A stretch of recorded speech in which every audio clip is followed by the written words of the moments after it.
and long lost or sold is still their rightful inheritance.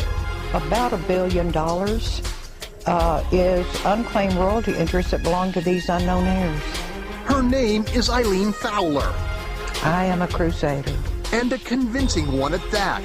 Fowler says these land grant families never relinquished their mineral rights when their ancestors sold or were pushed off the property.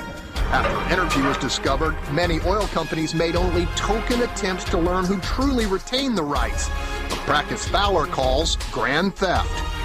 At 10.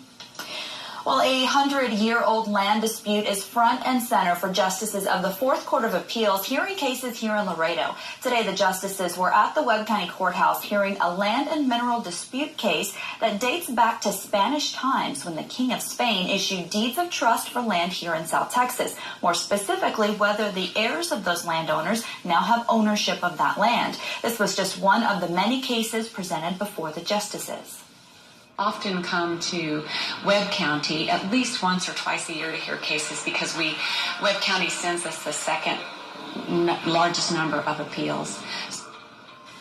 The final opinion on today's case will not be issued for about another month. Today's oral arguments were heard at the Webb County Courthouse.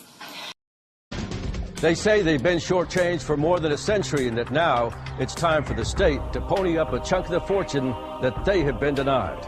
Fox 26's Greg Rugen explains how thousands of Texans with Spanish blood in their veins are taking their demand for unclaimed cash to the Texas state There's a land battle going on here in Texas with millions of dollars at stake. It's not about who lives on the land now, rather who lived on it generations ago. In a story you'll see only on Fox, Greg Rugen explores why thousands of Texans with Spanish blood say the state may owe them a fortune. We have been chronicling the efforts of Spanish descendants to reclaim energy wealth held by the state of Texas. And recently, that struggle moved to a Texas courthouse where the ancestors of this state's earliest settlers showed up in force to fight for their rights.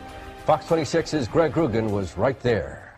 We're here to be the voice of our ancestors.